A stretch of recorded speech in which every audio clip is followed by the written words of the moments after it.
আসসালামু আলাইকুম রহমতুল্লাহি ওয়া বারাকাতুহু। আলহামদুলিল্লাহ ওয়াসসালাতু ওয়াসসালামু আলা রাসূলিল্লাহ ওয়া বাদ। সুপ্রিয় দর্শক, সবাইকে সাদর আমন্ত্রণ জানাচ্ছি আর টিভির সরাসরি প্রশ্নোত্তরমূলক নিয়মিত আয়োজন প্রশ্ন করুন অনুষ্ঠানের আজকের পর্বে। প্রিয় দর্শক, আজকে আলহামদুলিল্লাহ আপনাদের প্রশ্নের উত্তর দেওয়ার জন্য স্টুডিওতে আমন্ত্রিত হয়েছেন বিজ্ঞ আলেমদ্বীন বিশিষ্ট ইসলামী চিন্তাবিদ মোহতারাম ডক্টর রফিকুল ইসলাম আল মাদানী। আসসালামু আলাইকুম রাহমাতুল্লাহি তাআলা ওয়া বারাকাতুহু। ওয়ালাইকুম আসসালাম, কেমন আছেন মোহতারাম? জি আলহামদুলিল্লাহ, আপনি ভালো আছেন? আলহামদুলিল্লাহ। প্রিয় দর্শক, আশা করছি আপনারা ভালো আছেন, সুস্থ আছেন, নিরাপদে আছেন। আল্লাহ সুবহানাহু ওয়া তাআলা সবসময় ভালো রাখুন, আমরা দোয়া করি। আমরা চলে যাচ্ছি আমাদের সম্মানিত শাইখের কাছে। প্রথমে গুরুত্বপূর্ণ একটি প্রশ্ন, রাষ্ট্রীয় সম্পদ এটার মালিককে, রাষ্ট্র নাকি জনগণ? আর দ্বিতীয়ত হচ্ছে, ইচ্ছাকৃত কেউ যদি এই সম্পদ নষ্ট করে আল্লাহর আদালতে জবাবদিহিতার সম্মুখীন হতে হবে কিনা, মানে এটা গুনাহের মধ্যে পড়ে কিনা? আলহামদুলিল্লাহ, আসসালাতু ওয়াসসালামু আলা রাসূলিল্লাহি ওয়া বাদ। গুরুত্বপূর্ণ প্রশ্নটি করার জন্য আপনাকে ধন্যবাদ। আমি কোরআনের আয়াতের একটি বা পরিচিত আয়াত, যেটি দর্শক শ্রোতা ভাই অধিকাংশ মানুষ জানেন, সেটি দিয়ে জবাবটা দিচ্ছি। জি, আল্লাহ সুবহানাহু ওয়া তাআলা কোরআনে ইরশাদ করছেন, ফামান ইয়ামাল মিসকালা যাররাতিন খাইরান ইয়ারা ওয়া মান ইয়ামাল মিসকালা যাররাতিন শাররান ইয়ারা। যে ব্যক্তি এক অ্যাটম পরিমাণ, যে একেবারে যৎসামান্য পরিমাণ ভালো করবে, এটার প্রতিদানও সে পাবে, খারাপ করলে সেটার প্রতিদানও সে পাবে। দেশের যে সম্পদ, নিঃসন্দেহে এর মালিক কেউ না কেউ আছে। রাষ্ট্র এটা একটা ব্যবস্থাপনার নাম, রাষ্ট্র কোনো ব্যক্তির নাম নয়, রাষ্ট্র এটা কোনো ব্যক্তি সমষ্টির নাম নয়। একটা রাষ্ট্র এটিকে দেখাশোনা করার জন্য আল্লাহ সুবহানাহু ওয়া তাআলা কাউকে দায়িত্বশীল বানিয়েছেন। হাদিসের পরিভাষায় যাদেরকে বলা হয়েছে রাঈ, কুল্লুকুম রাঈন ওয়া কুল্লুকুম মাসউলুন আন রাঈয়াতিহি। মূলত এই রাষ্ট্রের যা আছে, শান্তি শৃঙ্খলা, স্থিতিশীলতা, সম্পদ, নিরাপত্তা, এই সবটুকুনের সমান অধিকার আমার আপনার আমাদের প্রত্যেকের। সেই ক্ষেত্রে এইখান থেকে অধিকার সবচেয়ে কম ভোগ করবেন তারা, যারা নাকি এর দায়িত্বে রয়েছেন। আপনি জানেন প্রসিদ্ধ কথাটি বলা হয়, সাইয়্যিদুল কওমি খাদিমুহুম। যারা নাকি নেতা হয় তারা হয় সেবক, এটা হলো পরিচয়। আজকে আমরা দেখতে পাচ্ছি যারা নাকি শাসক হয় তারা শাসক না হয় শোষক, তারা হয় ভক্ষক। আজকে আমাদের দেশে টাকার কোনো মান নাই, আজকে আমাদের দেশে সম্পদের কোনো মান নাই। সেটির জন্য আমরা সমসাময়িক প্রেক্ষাপটে অধিকাংশ সময় আমরা দেখতে পাচ্ছি যে একেবারে যৎসামান্য জিনিস যেটি পড়ে আছে, যেটার কোনো দাম নেই, গাছের নিচে একটি ফল পড়ে আছে, এটা এমনি পচে যেত, সেটা একজন বুক করলো। কেন বুক করলো? আমি এটাকে বৈধতা দিচ্ছি না, কিন্তু আপনি যে এর উল্টা লক্ষ লক্ষ কোটি কোটি বিলিয়ন যা নষ্ট করলেন, সেটিকে কেন দামাচাপা দিচ্ছেন?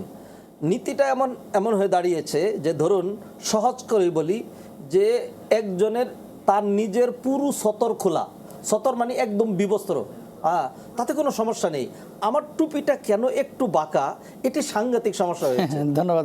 যে সম্মানিত শাইখ, বিশেষ করে বিভিন্ন পারফিউম কোম্পানিগুলো ইদানিং এই অফারটা আপনার চোখে হয়তো বা পড়বে, দিচ্ছেন। পারচেজ করার পরে এটা লটারির ভিত্তিতে একজনের নাম উঠবে, তাকে উমরা করানোর সুযোগ দেবে। এই উমরাটা আসলে করা যাবে কিনা, এই বিষয়টা নিয়ে দেখুন, লটারি সিস্টেমটা যদি এরকম হয় যে আপনি 100 টাকা দিচ্ছেন, আমি 100 টাকা দিচ্ছি, এরকম সবাই 100 টাকা দিচ্ছে, সেইখান থেকে পরবর্তীতে লটারি করে একজন এই বেনিফিশিয়ারি হবে, আর বাকিরা তাদের যেই মানে অর্থটা এটা বিফলে যাবে, তারা এগেনস্টে কিছুই পাবে না, তাহলে এটা 100% অবৈধ, সুযোগ নেই। আর যদি এমন হয় যে কেউ তার মার্কেটিং পলিসির জন্য, মানুষকে এনকারেজ করার জন্য, অধিক সেলের জন্য এরকম একটা করলো যে 10 টাকা আমার এই প্রোডাক্টটা আপনি 10 টাকায় কিনতে পারেন, 10 টাকা দিয়ে বিক্রি হচ্ছে। তো এইভাবে যদি 100 জায়গায় 1 লক্ষ প্রোডাক্ট বিক্রি হয়, তাহলে তার 1 টাকা করে অনেক টাকা লাভ হয়। তো সেইভাবে এনকারেজ করার জন্য যদি এই পলিসি অ্যাপ্লাই করা হয় যে সেখান থেকে আমরা একজনকে উমরা পাঠাবো, সেই জন্য মানুষ বেশি পারচেস করবে, তাহলে আমি যে টাকাটা দিচ্ছি আমি কিন্তু বঞ্চিত হচ্ছি না, আমি সেখান থেকে আমার প্রাপ্যটা পাচ্ছি। সেইভাবে যদি পরবর্তীতে তারা লটারি করে অথবা এমনি একজনকে চয়েস করে যদি কাউকে উমরায় পাঠায়, তাহলে তাদের পাঠানো ঠিক আছে, এবং যিনি যাচ্ছেন তার এটাও বৈধ, এতে কোনো অসুবিধা নেই ইনশাআল্লাহ। ধন্যবাদ সম্মানিত শেখ, জাযাকাল্লাহ। তারপরে এখানে আরেকটি প্রশ্ন, সেটি হচ্ছে, অনেক মসজিদে দেখা যায় যে ইমাম সাহেব পুরোপুরি মেহরাবের ভিতরে ঢুকে যান, এবং মুসল্লিরা তো কাতারবদ্ধ হয়ে পেছনে নামাজ আদায় করছেন, তো অনেক সময় মনে হয় যে বিচ্ছিন্ন হয়ে গেছেন কাতার থেকে। আবার কিছু মসজিদে দেখা যায় যে মেহরাবের ভেতরে দাঁড়ান না, দাঁড়াচ্ছেন বাইরে, সিজদা করতেছেন ভিতরে। মাসালাটা কি হবে আসলে, শুদ্ধ কোনটা? মূল বিষয়টা হলো মেহরাবটা কি মসজিদের অংশ নাকি অংশ না, এটা হলো মূল আলোচ্য বিষয়। জি, এটা অধিকাংশের মতে মেহরাবটা মূল মসজিদের অংশ নয়, মূল মসজিদের অংশ নয়। তবে জামাত শুদ্ধ হওয়ার জন্য ইত্তেসাল সুফুফ, যেটা সফ সংযুক্ত হওয়া, অর্থাৎ একটার পৃষ্ঠে আরেকটা লেগে থাকা, এটা শর্ত, আর না হয় মাকরু হবে। সেই ক্ষেত্রে ইমাম সাহেব যদি এমন হয় যে প্রথম কাতারের সাথে ইমাম সাহেবের ডিস্টেন্স এক কাতারই আছে অথবা যৎসামান্য কম বেশি আছে, দেখাই যাচ্ছে, তাহলে জামাত হয়ে যাবে। এখতেলাফটা হলো শুধুমাত্র যে মেহরাবে কেউ যদি দাঁড়ান তাহলে তিনি মসজিদের বাহিরে বাকিরা মসজিদের ভিতরে জামাত হবে কিনা। যেহেতু সরাসরি দেখা যাচ্ছে, হ্যাঁ, অতএব জামাত হওয়ার ক্ষেত্রে কারো কোনো এখতেলাফ নাই। শুধু হানাফি মাযহাবের একটা মত হলো যদি ইমাম সাহেব মসজিদের কোনো অংশে না দাঁড়িয়ে একদম বাহিরে দাঁড়ান আর বাকিরা মসজিদের ভিতরে দাঁড়াইলো, তাহলে সেই ক্ষেত্রে জামাত মাকরু হবে। তো সেই জন্য হানাফি মাযহাবের ফতোয়া হলো ইমাম সাহেব একদম মেহরাবের ভিতরে না দাঁড়িয়ে তিনি যদি আংশিক পায়ের একটা অংশ যদি তিনি মসজিদের ভিতরে রাখেন আর বাকি সেজদা রুকু সবগুলো যদি মেহরাবের ভিতরে হয়, তবু জামাত মাকরু হবে না, জামাত শুদ্ধ হবে। কাজী বলেছে 2 লক্ষ টাকা মোহর নির্ধারিত হয়েছে এবং মেয়ের পরিবারের সদস্যরা 3 লক্ষ টাকা এখানে বসাতে বলেছেন। এমত অবস্থায় বিবাহের যে হুকুমটা এটা কি হবে এবং কত টাকা তিনি আদায় করবেন? মূলত মহরের যে বিষয়টা, এটা আন্ডারস্ট্যান্ডিংয়ের বিষয়, এটা কাজীর বিষয় না। এটা যিনি বিবাহ করছেন এটা তার এবং অনেক সময় তার গার্ডিয়ান, যদি গার্ডিয়ান সরাসরি ডিল করেন, এটা তাদের দেখার এবং তাদের সাথে এটা মীমাংসা করে নেয়ার এবং সেটা দেখেই সিগনেচার করার বিষয় ছিল। অনেক সময় নৌশা একটা পরিবেশের কারণে সব তার খুঁটিনাটি দেখা হয় না। তা যাই হোক, বিবাহ তো শুদ্ধ হয়ে গিয়েছে। তো যদি তারা এখানে এমন হয় যে সেটেল হয়েছিল 2 লক্ষ, পরবর্তীতে মেয়ে পক্ষ আপনাদেরকে না জানিয়ে 3 লক্ষ টাকা সেখানে লিখেছে, তাহলে নিঃসন্দেহে এটা প্রতারণা হয়েছে। এবং নবীজি সাল্লাল্লাহু আলাইহি ওয়াসাল্লাম এই ধরনের প্রতারণার ক্ষেত্রে খুব শক্ত ধমক দিয়েছেন। নবীজি বলছেন, মান গাশশানা ফালাইসা মিন্না, যারা আমাদের সাথে প্রতারণার আচরণ নেয় সে আমার দলভুক্ত নয়। আমি আপনাকে যেটি পরামর্শ দিতে পারি সেটি হলো যে আপনার যে মোহরটি দিচ্ছেন এটি তো আপনার ওয়াইফকে দিবেন, হ্যাঁ, সেখানে আপনার সুবিধা রয়েছে ধীরে ধীরে দেওয়া। আর যদি আপনার যে স্ত্রী সেটি তো আপনার জন্য বিশাল বড় দুনিয়ার একটা নিয়ামত, আর দুনিয়া কুল্লুহা মাতা ওয়া খায়রু মাতা'আদ দুনিয়া আল মারাতু সালিহা। তো সেটি আপনি আপনার স্ত্রীর সাথে আন্ডারস্ট্যান্ডিং করতে পারেন। আপনার স্ত্রী যদি বলে যে হ্যাঁ এইটাই কথা ছিল, অথবা ঠিক আছে 1 লাখ টাকা নিয়ে যেহেতু তোমার সাথে আমাদের একটু, সেক্ষেত্রে ঠিক আছে সেই 1 লাখ টাকা লাগবে না, তাহলে এটা আন্ডারস্ট্যান্ডিং হয়ে গেল। অথবা আপনি যদি 3 লাখ টাকা ধরে তাকে দিয়ে দেন, এর চেয়ে বেশি আপনি দিতে পারেন তাকে, হ্যাঁ, দিয়ে দিলে সেটি হয়ে গেল। আর যদি কোনোভাবে মনে করেন আন্ডারস্ট্যান্ডিং আসবেন না, তাহলে সেটি আপনি আপনার শ্বশুরবাড়ির সাথে ডিসকাস করতে পারেন। আচ্ছা, ঠিক আছে মোহতারাম, ধন্যবাদ, জাযাকাল্লাহ। আবার ফিরবো ইনশাআল্লাহ তাআলা। ছোট্ট একটি বিরতির সময় হয়েছে। প্রিয় দর্শক, আপনারা দেখছেন আপনাদের প্রিয় অনুষ্ঠান প্রশ্ন করুন। সময় হয়েছে ছোট্ট একটি বিরতিতে যাবার। বিরতির পর আবারও ফিরছি। আশা করছি আমাদের অপেক্ষায় থাকবেন ইনশাআল্লাহ।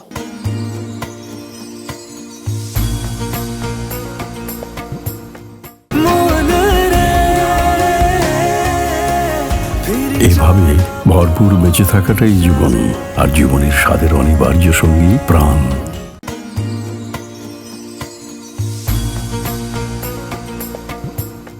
আলহামদুলিল্লাহ, বিরতির পর আবারও সবাইকে সাদর আমন্ত্রণ জানাচ্ছি। প্রিয় দর্শক, আপনারা দেখছেন আপনাদের প্রিয় অনুষ্ঠান প্রশ্ন করুন। আলোচনা করছেন মোহতারাম ডক্টর রফিকুল ইসলাম আল মাদানী, আমি সঙ্গে আছি মোস্তাফিজ রহমানী। পরবর্তী যে প্রশ্নটি এখানে আমরা পেয়েছি সেটি হচ্ছে, রাস্তাঘাটে চলার পথে অনেকেই যখন ট্রাফিক থাকে না তখন যেমন খুশি তেমন চলাচল করেন এবং পরবর্তীতে পেছনের মানুষগুলোর চরম কষ্ট হয়। এমত অবস্থায় এই যে অন্য ভাইকে কষ্ট দিচ্ছে যে মানুষগুলো ইচ্ছেকৃতভাবে, এটার কারণে গুনাহের দায়ভার তাকে নিতে হবে কিনা মোহতারাম? নিঃসন্দেহে গুনার ভাগ নিতে হবে। আল্লাহ সুবহানাহু ওয়া তাআলা এটি স্পষ্ট কোরআনের আয়াত এবং হাদিস রয়েছে, ওয়াল্লাযীনা ইউযুনাল মুমিনিনা ওয়াল মুমিনাতি বিগাইরি মাকতাসাবু ফাকাদ ইহতামালু বুহতানা ওয়া ইসমান মুবিনা। যারা অন্যায়ভাবে মুমিনদেরকে মানবতাকে কষ্ট দেয় তারা কঠিন আযাবের সম্মুখীন হবে, তারা বড় ধরনের পাপ করে। এবং স্পষ্ট হাদিস রয়েছে, ইদাউল মুসলিম হারাম, একজন মুসলমানকে মানুষকে কষ্ট দেওয়া সেটি হারাম। রুলস মানা যেটি, এটি যদি শরিয়ার বাইন্ডিংস বাদও দেন, রুলস অনুসরণ করা এটা জেন্টালিটি এবং ভদ্রতা। রুলস নিয়ম নীতি মানা, কে দেখলো কে দেখলো না সেটা বিষয় নয়। আমি সবসময় রুল ফলো করে চলবো। রাষ্ট্রের নিয়ম নীতি যদি, সেগুলো তো আমাদের মানতে হবে, যতক্ষণ পর্যন্ত সরাসরি সেই নিয়মটা আল্লাহ সুবহানাহু ওয়া তাআলা আদেশের সাথে কন্ট্রাডিক্টরি না হয়, হ্যাঁ, ততক্ষণ পর্যন্ত সেই রুলটা আপনাকে মানতে হবে। না মানার কারণে যে বিপর্যয়, যে ফাসাদ দেখা দিচ্ছে, এটি কোরআনের আলোকে যদি বর্ণনা করে তাহলে অনেক কঠিন। আল্লাহ সুবহানাহু ওয়া তাআলা কোরআনে বলছেন, লা তুফসিদু ফিল আরদি বাদা ইসলাহিহা। আল্লাহ তোমাদেরকে যেই একটা স্থিতিশীলতা দিয়েছেন, এরপরে সেখানে বিপর্যয় সৃষ্টি করবে না। অন্য আয়াতে বলছেন, ইন্নামা জাযাউল্লাযীনা ইউহারিবুনাল্লাহা ওয়া রাসূলাহু ওয়া ইয়াসআউনা ফিল আরদি ফাসাদান। যারা জমিনে বিপর্যয় সৃষ্টি করে, আমি আমার গাড়িটা বাঁকা করে রাখলাম, ফলে দেখা গেলো পিছনে যে যানজটটা তৈরি হয়েছে। এমনও হতে পারে যে একটা গাড়িতে একজন রুগী ছিল, হ্যাঁ, সেই রুগীটা যদি 1 মিনিট আগে হসপিটাল নেওয়া যেত তাহলে হয়তো তার একটা চিকিৎসা করা যেত, তো মারা গেল, তাহলে এইটার দায়ভার কার হবে? একজনের চাকরি চলে গেল দেরিতে যাওয়ার কারণে, হ্যাঁ, একজনকে দাফন করতে যাচ্ছিল, তার জন্য অপেক্ষা করে মানুষ দাফন করে দিয়েছে, জীবনের শেষ মুহূর্তে তার মাকে দেখতে পারেনি। এরকম কতগুলো সম্ভাবনা থাকতে পারে। তাহলে যে এই কাজটা করলো সে বিপর্যয় সৃষ্টি করলো, কোরআনের শাস্তি হলো যে তার হাত পা বিপরীত দিক থেকে কেটে দেওয়া উচিত। আল্লাহ মাফ করুক। ধন্যবাদ সম্মানিত শেখ। আরো একজন কলার রয়েছেন, আমরা কথা বলার চেষ্টা করছি। আসসালামু আলাইকুম রহমতুল্লাহি ওয়া বারাকাতুহু। আসসালামু আলাইকুম। ওয়ালাইকুম আসসালাম। জি, আপনার প্রশ্নটা বলেন প্লিজ। হুজুর, আমার ছেলের বয়স 14 বছর 3 মাস। জি, আমার প্রশ্ন, আমার ছেলের বয়স 14 বছর 3 মাস বয়স। ও হলো নামাজ আজান দিলে নামাজ পড়তে চলে যাবে খুব দূরত্ব, আমার ডিগিনে চলে যায়, ও কথা বলতে পারে না, আল্লাহ রাব্বা এছাড়া কিছু বলতে পারে না, একা চলতে পারে না। এখন নামাজে যেয়ে ও হলো এরকম, মানে ওর ধারাটা এরকমই ভাষা, আর আল্লাহ রাব্বা এছাড়া কিছু বলতে পারে না। নামাজ পড়ে অথবা পড়ে না। অনেকে ডিস্টার্ব বোধ মনে করে, অনেকে মনে করে না। এক্ষেত্রে ওর নিয়ে নিয়ে উচিত মসজিদে, না নিয়ে গেলে আবার কিন্তু বাড়ি কান্দাকাটি করে। আচ্ছা, অস্থিরতা হয়ে যায় বাড়ির ভিতরে। ঠিক আছে, আপনি আমাদের সঙ্গেই থাকুন, আমরা আলোচনা করবো ইনশাআল্লাহ তাআলা। ছেলেটা আসলে শারীরিকভাবে অসুস্থ। জি, আমরা দোয়া করছি। আমি ব্যক্তিগত ব্যথিত, আল্লাহ সুবহানাহু ওয়া তাআলা তাকে পূর্ণ সুস্থতা দান করেন। আল্লাহ সুবহানাহু ওয়া তাআলা কাদির আলা যালিক, তিনি পারেন। আল্লাহ সুবহানাহু ওয়া তাআলা তার সন্তানকে যেন পূর্ণ সুস্থতা দান করেন। সালাত ফরজ হওয়ার জন্য যে শর্তগুলো রয়েছে তার মধ্যে একটা হলো আকলের পরিপক্কতা। একজন পাগলের উপরে সেটা জরুরি না। আর যার ব্রেনটা এরকম যে ম্যাচিউরিটি আসে নাই, ওনার বাচ্চার ব্রেনের মধ্যে ম্যাচিউরিটি আসে নাই, অথবা সে ওরকম কথা বলতে পারে না। যে অনেকে আছে যে কথা বলতে পারে না কিন্তু সে সব বুঝে, হ্যাঁ, সেটি আলাদা। এখন যদি অবস্থা এরকম হয় যে বাচ্চার বুঝ জ্ঞান নেই, একটু উল্টাপাল্টা, তাহলে তার উপর সালাত ফরজই না, এটা হলো একটা বিষয়। আর যদি মনে হয় যে না সে কথা বলতে পারে না কিন্তু সে মোটামুটি বুঝে, তাহলে তার সালাত আদায় করা লাগবে, ইশারা ইঙ্গিতে হলেও। এখন দোয়ার যে বিষয়টা, মাসনুন যে বিষয়গুলো আছে, তারপরে ফরজ যে বিষয়গুলো আছে, এগুলো তো সে জানে না। যেহেতু সে তো কথাই বলতে পারে না, অতএব সে মনে মনে সেটি করবে। আর স্বাভাবিকভাবে বাহ্যিক যে ইবাদতের যে স্ট্রাকচার, এইটা সে পালন করবে। যেহেতু সে উচ্চারণ করতে পারে না, সেই জন্য তার জন্য এটি মাফ। আর আমাদের সমাজের একটি মানে এটা বেদি বলবো, সেটি হলো বিশেষ করে আমাদের সমাজের মসজিদগুলোতে আপনি দেখবেন বয়োবৃদ্ধ লোকজন মসজিদ ভর্তি, সেই তুলনায় যুবক, কিশোর, বাচ্চা থাকা দরকার ছিল, নাই। কোনো বাচ্চা যদি নিয়ে যাওয়া হয়, বাচ্চারা তো একটু শোরগোল হট্টগোল কথাবার্তা বলতে পারে, তাহলে মসজিদ থেকে এমন জোরে ধমক দেওয়া হয়, সালাম ফিরে একজন রেডি থাকেন, কার বাচ্চা আর জীবনে মসজিদে নিয়ে আসবেন না। হ্যাঁ, এটি আমাদের একটা জাহেলি কালচার। আমি যেটি মনে করি সেটা হলো মসজিদের তারা যদি আলোচনা শুনেন, তাদের এটা উচিত, একটা বাচ্চা যা পুরোপুরি বুঝে না, একটু আওয়াজ করলো, একটা বাচ্চা একটু দৌড়াদৌড়ি করলো, এইটুকুনের কারণে সলাতের ব্যাঘাত ঘটে যাচ্ছে। আপনি সলাতের মধ্যে, আমি আর আপনি কি সলাতের মধ্যে 100% সলাতের ভিতরে থাকি না? বাচ্চারা নামাজের সামনে দিয়ে দৌড়াদৌড়ি করলো তো সলাতের কোনো সমস্যা নেই। অতএব যদি সে সলাত বুঝে এবং মসজিদে যেতে চায়, তাহলে আপনি নিয়ে যাবেন। সেই ক্ষেত্রে আপনি অথবা অন্য আলেমদেরকে দিয়ে কৌশলে বুঝাবেন যে মসজিদ সবার জন্য, এখানে বাধা দেওয়ার কিচ্ছু নেই। আর এই বাচ্চা যৎসামান্য যদি একটু ডিস্টার্ব করে, এইটুকুন আমাদেরকে সয়ে নিতে হবে। ধন্যবাদ সম্মানিত শেখ। এরপর আরো একজন কলার রয়েছেন। আসসালামু আলাইকুম। ওয়ালাইকুম আসসালাম। হুজুর, জি, আমার 2টা প্রশ্ন। প্রথম প্রশ্ন হচ্ছে, নামাজের সূরা তরতিব রাখতে হয়, সূরা ফিল থেকে নাস পর্যন্ত। আমি যদি আসরের নামাজ 4 রাকাত ফরজ, সূরা লাহাব আর সূরা ইখলাস পাঠ করি, তাহলে কি আমার নামাজ হবে? আর দ্বিতীয় প্রশ্ন হচ্ছে, আমার স্বামী 3 মাস হলো মারা গেছে, আমি তার জন্য কি দোয়া বেশি বেশি করব? আচ্ছা বোন, ঠিক আছে, আমরা দোয়া করি আপনার স্বামীকে আল্লাহ তাআলা জান্নাত নসিব করুক। কি করবেন আমরা আলোচনা করব ইনশাআল্লাহ তাআলা। জি, আচ্ছা, সূরা লাহাব প্রথম রাকাতে, দ্বিতীয় রাকাতে সূরা ইখলাস, আসরের সালাতে উনি পড়েন। জি, এতে কারো মতে কোনো সমস্যা নেই। আর তরতিবের যে কথাটা তিনি বলেছেন, তরতিব ঠিক রাখতে পারলে ভালো। আর কেউ যদি তরতিব অনিচ্ছাকৃত ছুটে যায় অথবা ইচ্ছা করেও কেউ যদি তরতিবের উল্টা করেন, সমস্যা নেই ইনশাল্লাহ। এটি রাজিহ কওল, যে তরতিব রক্ষা করতে পারলে ভালো, না রক্ষা করতে পারলে কোনো অসুবিধা নেই। কেউ বলেছেন মাকরু, আমরা সেটিকে প্রাধান্য দিচ্ছি না। আর তিনি যেটি বলছেন সূরা লাহাব এবং তারপরে সূরা ইখলাস, এটা তো তরতিব ঠিক আছে, অতএব কোনো অসুবিধা নেই। জি, ধন্যবাদ। আর স্বামী মারা গিয়েছেন, উনি বলছেন ওনার হাজবেন্ড মারা গিয়েছেন, এখন স্ত্রী হিসেবে উনি কি করবেন যে সওয়াব পাঠানোর জন্য?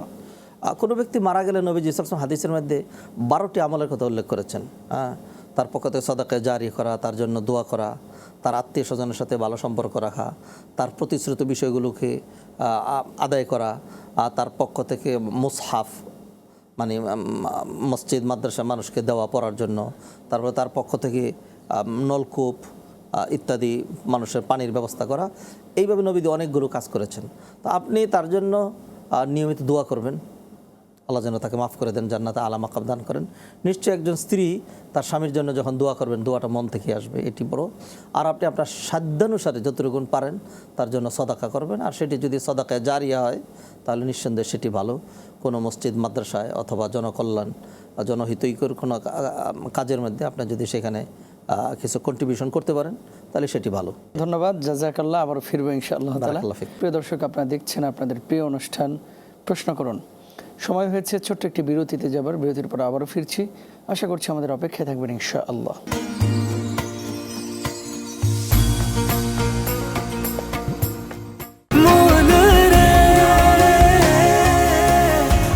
এভাবে ভরপুর বেঁচে থাকাটাই জীবন, আর জীবনের স্বাদের অনিবার্য সঙ্গী প্রাণ।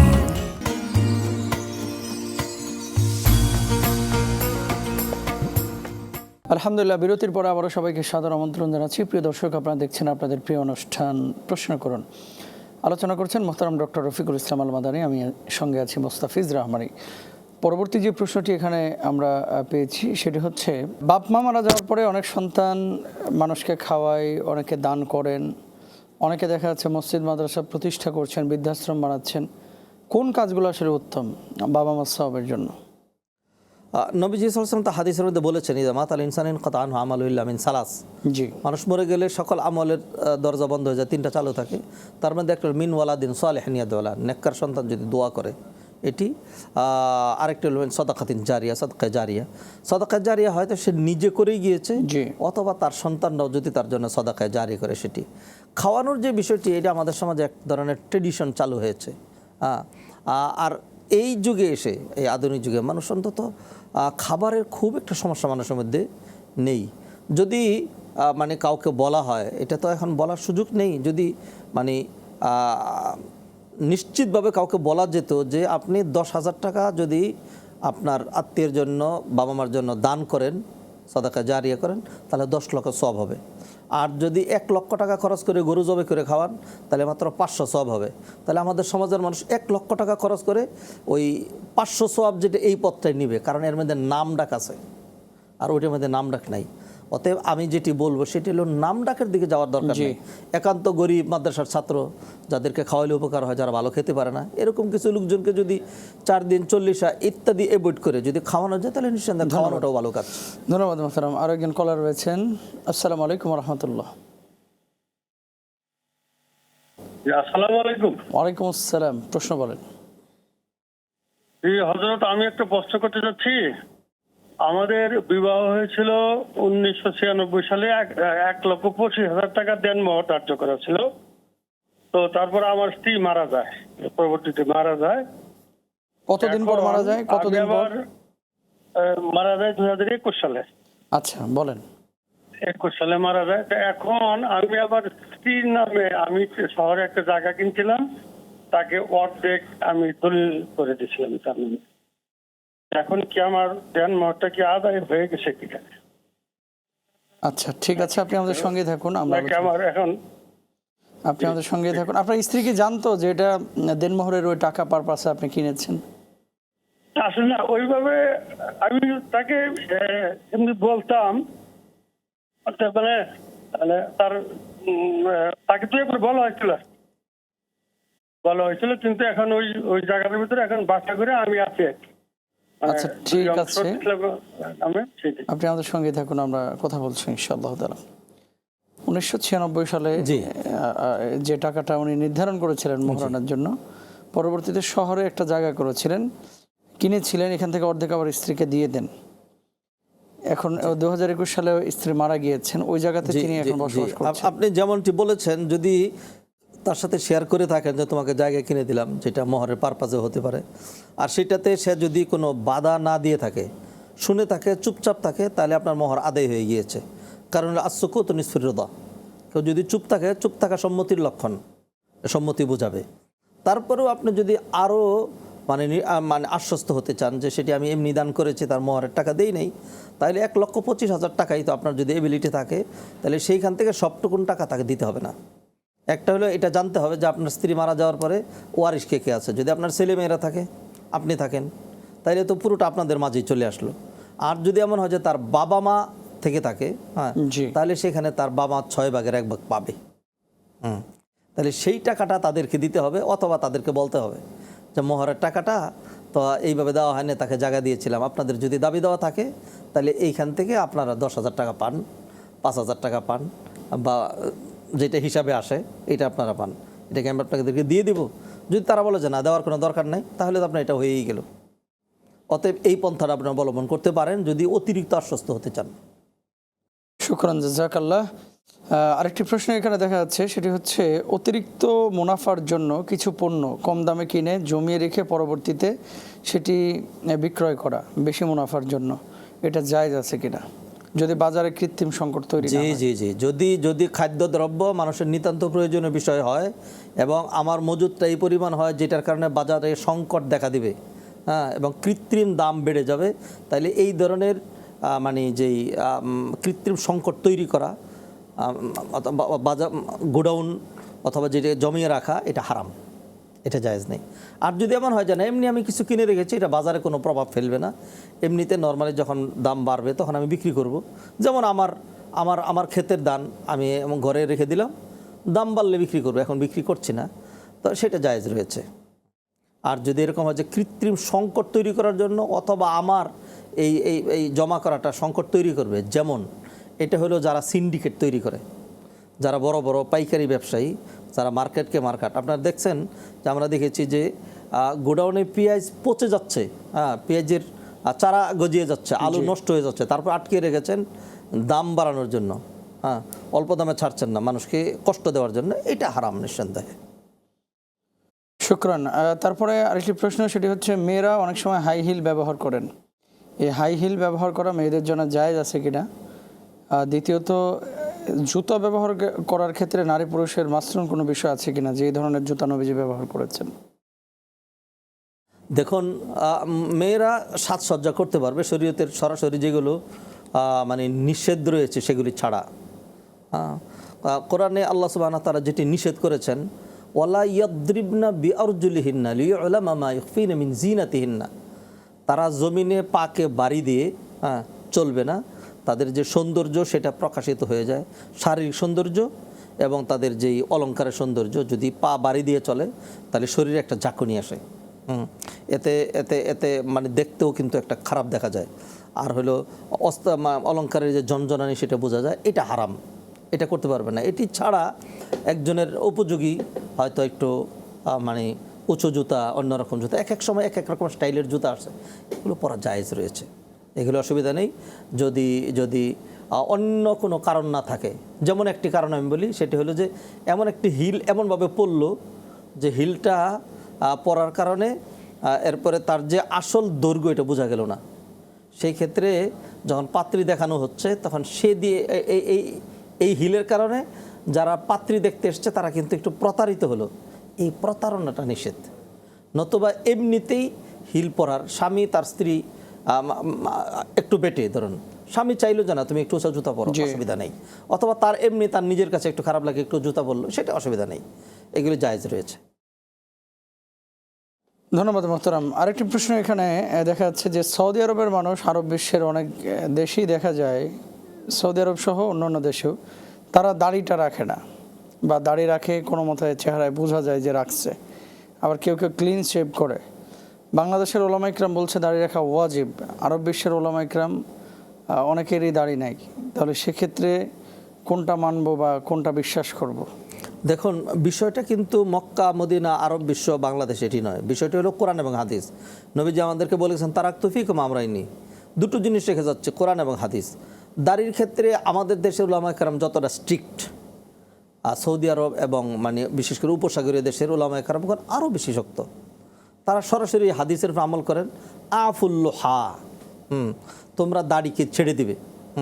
অর্থাৎ এক মুষ্টির পরে আমরা কাটার যে বিষয়টাকে হালকা করে দেখি, তারা এটাকেও হালকা করে দেখেন না। তবে হ্যাঁ, সেইখানে যেই লোকগুলোর আপনারা দেখবেন রাজা বাদশাহ সহ যারা অল্প দাড়ি রেখেছে, বাঘরিটা রাখে নেই, তারা আমাদের দেশের ওই লোকগুলোর পর্যায়ের যারা মানে একেবারে ক্লিন শেপ করতে করতে চামড়া উঠিয়ে ফেলেছে তাদের পর্যায়ের এটি। আর দুটো কান্ট্রি বিশেষ করে মিশর, তার্কি এবং তার আশেপাশের যে বিষয়গুলো, এটার জন্য ঐতিহাসিক প্রেক্ষাপট রয়েছে। যেই নির্যাতন তাদের উপর দিয়ে মানে বাহিরের নির্যাতন এবং অভ্যন্তরীণ নির্যাতন তাদের উপর দিয়ে গিয়েছে, সেইখান থেকে যুগ যুগ ধরে একটা কালচার এরকম হয়ে চলে আসছে, যেই কারণে তাদের দাড়ির যে বিষয়টা এটা খুব কঠিন হয়ে দাঁড়িয়েছে। হ্যাঁ, কেউ দাড়ি রাখলেই আমাদের দেশে যেরকম গুম করে রাখা হয়, আমাদের দেশে যেরকম তার পিছনে গোয়েন্দা লাগানো হয়, এরকম অনেক কঠিন অবস্থার মধ্যে দিয়ে তারা এইভাবে এসছে। তো সেই ক্ষেত্রে দেখা যায় যে মানে এই বিষয়টাকে অনেকে হালকা করে যুগ যুগ ধরে একটা মানে সিচুয়েশন তৈরি হয়ে গিয়েছে। অথবা সেইখানকারও যারা নাকি মুহাক্কিক ওলামায়ে কেরাম, তারাও কিন্তু এটাই বলেন যে না, দাড়ি লম্বা করতে হবে, দাড়ি চাচার। তার মানে ওনারা মানছেন না, কিন্তু শরিয়া দাড়ি রাখার কথাই বলেছে। ধন্যবাদ সম্মানিত শেখ। প্রিয় দর্শক, দেখছিলেন আপনাদের প্রিয় অনুষ্ঠান প্রশ্ন করুন। আজকে অনুষ্ঠান একেবারে শেষ প্রান্তে আমরা চলে এসেছি। অনেক কিছু শুনেছি, শিখেছি, আমরা কার্যক্ষেত্রে বাস্তবায়িত করে আল্লাহ তৌফিক দান করুন। আসসালামু আলাইকুম ওয়া রাহমাতুল্লাহি ওয়া বারাকাতুহু।